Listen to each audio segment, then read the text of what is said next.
میں نے جو آپ کو بڑے بڑے حکمت کے موتی اور بڑے بڑے پھول آپ کو گنوائے ہیں، آیت الآیات، آیت البر، آیت الاختلاف، اور اب یہ ہے آیت الکرسی، توحید کے عظیم ترین خزانوں میں سے ہے۔ یہ سیدۃ آیات القرآن، حضور نے فرمایا یہ تمام آیات قرآنی کی سردار ہے۔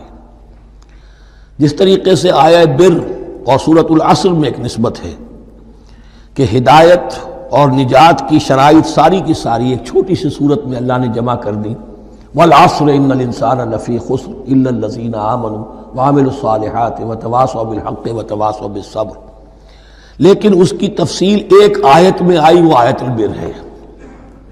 چنانچہ جو منتخب نصاب ہم نے مرتب کیا ہے دعوت قرآن کے لیے، میں پہلا درس سورۃ العصر کا ہے اور دوسرا درس آیت البر کا ہے۔ جو نسبت سورۃ العصر میں ہے کہ وہ سورت ہے، یہ آیت ہے، لیکن اس آیت میں کئی سورتیں نکل سکتی ہیں حجم کے اعتبار سے سورۃ العصر کے برابر۔ یہی نسبت ہے سورہ اخلاص میں، 4 آیتیں، توحید کا عظیم ترین خزانہ، اور یہ آیت الکرسی، یہ آیت ہے سورہ اخلاص، اس میں 4 بن جائیں گی حجم کے اعتبار سے، لیکن اسے حضور نے ثلث قرآن قرار دیا ہے۔ توحید کے موضوع پر جامع ترین سورۃ الاخلاص، لیکن توحید اور خاص طور پر توحید فی الصفات کے موضوع پر عظیم ترین آیت یہ آیت الکرسی ہے۔ اللہ لا الہ الا ہو، اللہ وہ معبود برحق ہے جس کے سوا کوئی الہ نہیں، بڑا کیٹیگوریکل۔ الحی القیوم، وہ زندہ ہے از خود اور باخود، اس کی زندگی مستعار نہیں ہے۔ وہ جو کہا ہے کہ مانگ کے لائے تھے 4 دن، 2 آرزو میں کٹ گئے 2 انتظار میں، عمر دراز مانگ کے لائے تھے، اللہ کی زندگی ہے اس کی از خود زندگی، کسی کی دی ہوئی نہیں، اور اس زندگی میں کوئی ضعف نہیں، کوئی کمزوری نہیں، کوئی احتیاج نہیں، آگے آ جائے گا، نہ اسے نیند آتی ہے نہ اونگ آتی ہے۔ قیوم، خود اپنی جگہ وہ زندہ جاوید ہستی ہے، اور باقی ہر شے کا وجود اس کے حکم سے قائم ہے، کوئی شے قائم نہیں ہے بغیر اس کے اذن کے۔ تو گویا کہ احد اور الصمد، اللہ اپنی جگہ احد، لیکن باقی پوری کائنات کے لیے صمد ہے، جو سورہ اخلاص میں 2 الفاظ آئے ہیں، قل هو اللہ احد اللہ الصمد، اللہ حی ہے اور قیوم ہے۔ لا تأخذہ سنۃ ولا نوم، اس پر غالب نہیں ہو سکتی نہ نیند نہ اونگ۔ لہو ما فی السماوات و ما فی الارض، آسمانوں اور زمین میں جو کچھ ہے اسی کا ہے، ملکیت تامہ، ملکیت حقیقی اس کی ہے۔ من ذا الذی یشفع عندہ الا باذنہ، کون ہے وہ جو شفاعت کر سکے اس کے پاس مگر اس کی اجازت سے۔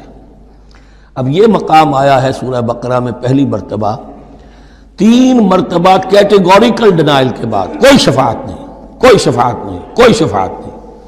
یہاں بھی جو انداز ہے بہت ہی جلالی انداز ہے، منظر الذی، کس کی یہ حیثیت ہے، کس کا یہ مقام ہے، کس کو یہ زور حاصل ہے کہ وہ اپنے اختیار کے بل پر، جو اپنی حیثیت کی بنیاد پر شفاعت کر سکے؟ ہاں، جس کے لیے اللہ اجازت دے دے۔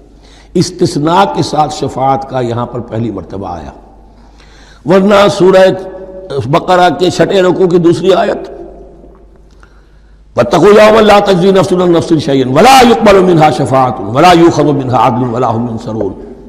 15ویں رکوع کی دوسری آیت، وَاتَّقُوا يَوْمًا لَا تَجْزِي نَفْسٌ عَن نَفْسٍ شَيْئًا وَلَا يُقْبَلُ مِنْهَا عَدْلٌ وَلَا تَنفَعُهَا شَفَاعَةٌ وَلَا هُمْ يُنصَرُونَ۔ اور اب اس سے پہلے کی آیت میں آ چکا ہے وَلَا شَفَاعَةٌ، کوئی شفاعت مفید نہیں ہوگی، لیکن یہ کہ اس میں ایک استثناء ہے۔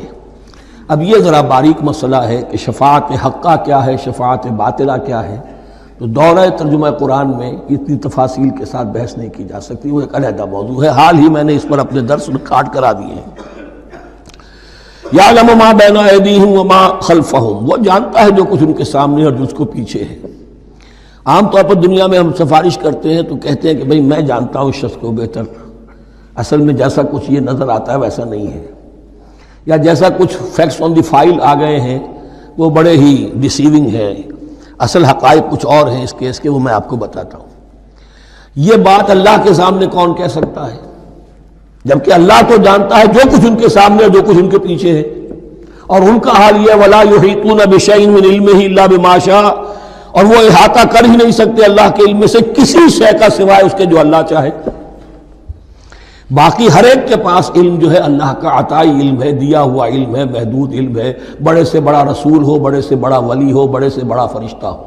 لا علم لنا الا ما علمتنا، ہم پڑھائیں چوتھے رکوع میں، تو کون کہہ سکتا ہے؟ من ذا الذی یشفع عنده الا باذنہ یعلم ما بین ایدیہم وما خلفہم ولا یحیطون بشیء من علمہ الا بما شاء وسع کرسیہ السماوات والارض۔ اس کی کرسی تمام آسمانوں اور زمین کو محیط ہے۔ اب کرسی کے دو مفہوم یہاں ہو سکتے ہیں، ایک تو یہ کہ اس سے جو معنی مراد ہے یعنی اس کا اقتدار،